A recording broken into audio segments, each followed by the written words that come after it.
Israeli jets have been attacking the besieged Gaza Strip over the past 24 hours. The latest attacks on Gaza and Rafah have left 1 Palestinian dead and 5 others injured. The Palestinian was killed when an Israeli drone fired a missile at his motorcycle in Rafah in the south of the Gaza Strip. Press TV's correspondent says loud explosions are heard across the city as Israeli warplanes continue with their attacks. Similar raids have claimed 15 Palestinian lives and injured over 20. 2 of the victims were killed as an Israeli drone fired missiles in the town of Khan Yunis. 13 people died in overnight airstrikes and tank shelling. And Israeli troops have opened fire on the funeral procession of those killed in overnight attacks.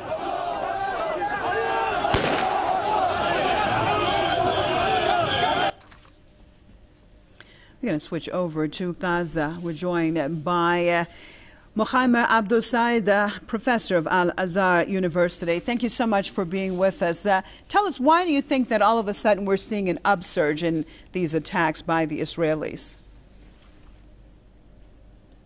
Well, this is a very valid question. Gaza has been quiet very much for the past 6 months since the assassination of the ex-leader of the Popular Resistance Committees 6 months ago after an attack on the Israeli southern city of Eilat.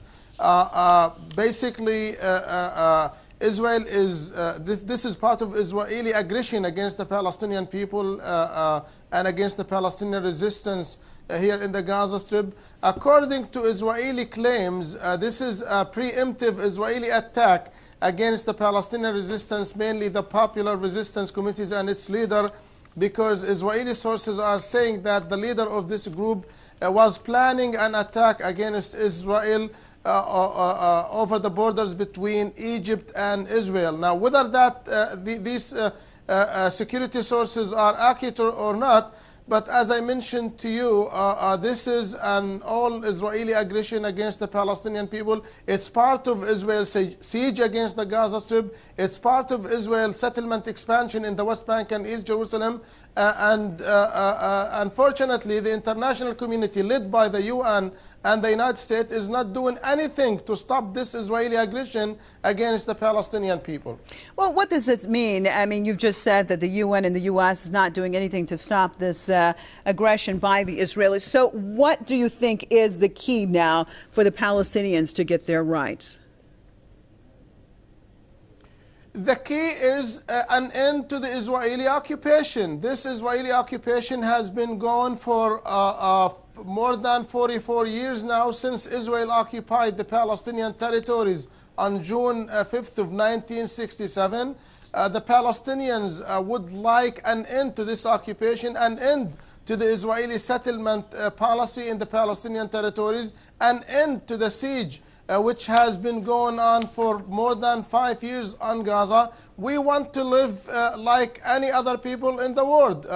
And that is the problem. The problem is Israel behaving as a country above international law, is not ready to implement previous agreements, and is not ready to respect international law and the Fourth Geneva Convention, which protects the Palestinians who are under Israeli occupation. It's about time the international community moves and do something about this Israeli aggression. Well, all due respect, Mr. Abu Saada, all due respect, as you've just said, but the international community is not doing anything about it. So what is left now for the Palestinian people to do? Yes, the occupation should end, but if the international community continues, as you have said, to ignore the rights of the Palestinians, then what is left for the Palestinian people? How should they get their rights then? Well, the Palestinians are then left with no other option but to protect themselves, but to fight back and retaliate against this Israeli aggression against the civilian people here in the Gaza Strip. Over the past 24 hours, more than 15 Palestinians have been killed by Israeli targeted attacks. what the Palestinians are basically on their own territory, on their own land. They have no other place else to go, and they will basically resist this Israeli occupation with all means possible, as long as the international community, the UN, is not doing anything to stop this Israeli aggression against the Palestinian occupied people. Well, thank you so much, Mr. Mukhaimer Abu Saada.